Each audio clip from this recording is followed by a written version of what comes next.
Bonjour à tous et bienvenue dans cette nouvelle Open the Boîte. Aujourd'hui, on vous présente Loose de Yellow.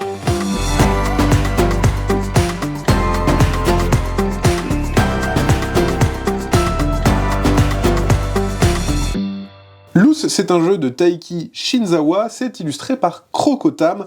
C'est un jeu de pli pour 3 à 5 joueurs-joueuses, à partir de 10 ans, ça dure à peu près 30 minutes, et c'est un jeu assez original parce qu'on va jouer à l'envers, c'est-à-dire qu'on sera le seul à ne pas connaître les valeurs de ces cartes. On aura quand même l'indice des couleurs qu'on a, mais on ne saura pas la valeur. Et c'est un jeu où on va devoir estimer le nombre de plis qu'on va faire en ayant juste ces informations. Hop, qu'est-ce qu'on retrouve dans la boîte? Comme d'hab, la petite règle du jeu qui vous explique le principe, mais je vous ai déjà globalement expliqué comment ça fonctionnait. On va voir que l'intérêt vient justement dans les mises des cartes que vous allez faire en fonction du nombre de plis que vous pensez faire. Un petit carnet de score. Comment ça fonctionne? C'est tout simple.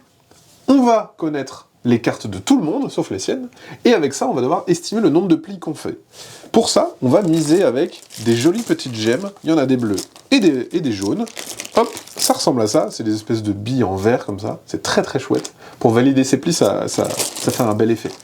Et en fait, on va utiliser ces petites billes pour dire combien de plis je pense gagner avec mes cartes. Donc si par exemple, je me dis, bon, avec mes cartes, je pense gagner 3 plis, je prends 3 petites gemmes pour dire, je vais faire 3 plis. Si je suis pas sûr, si je pense que je vais plutôt faire 2 ou 3 plis, je prends une gemme bleue. La gemme bleue, c'est un peut-être. C'est si j'en fais 2, je gagne, si j'en fais 3, je gagne. C'est bien. La seule différence, c'est que si vous utilisez une gemme bleue, vous allez marquer moins de points si votre contrat est réussi. Si vous êtes un zinzin barjo et que vous vous dites « je fais 3 plis » et que c'est réussi, à la première manche, vous allez réussir à gagner 10 points. Par contre, si vous avez pris une petite gemme bleue et que vous faites 2 ou 3 plis, ben vous n'allez gagner que 5 points parce que vous avez pris moins de risques. Plus on avance dans les manches, plus ça va donner de points de faire des contrats plus ou moins compliqués. Par contre, si on se trompe, chaque pli en trop ou en moins vont nous faire perdre 5 points. Voilà, ça c'est la globalité du jeu. L'originalité vient justement dans les cartes qu'on va avoir dans notre main. Au début de la partie, on va avoir cette petite carte qui est un repère pour juste dire aux personnes qui vont récupérer leur main que les cartes les plus fortes sont sur la droite ou sur la gauche. Je vais vous montrer ça. La personne qui a cette carte-là jouera en premier. Les cartes, elles ressemblent à ça de dos. Donc on sait quelle est la couleur des cartes, mais on ne connaît pas leur valeur. Et de l'autre côté, on a les valeurs qui sont affichées. Donc en fait, on va se retrouver comme ça, avec une main de cartes.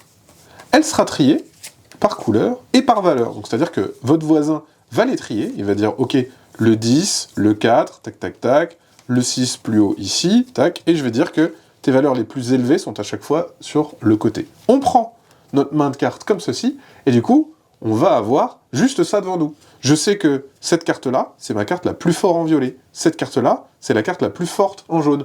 Mais je sais pas si c'est un 10 ou si c'est un 2, et que du coup là j'ai un 1. Et c'est ça en fait qui est rigolo dans le jeu, c'est qu'on va devoir estimer par rapport à ce qu'on voit, et par rapport à ce qu'on a potentiellement, parce qu'il y a des cartes qui sont retirées, hein, sinon on pourrait tout compter et ça serait trop simple.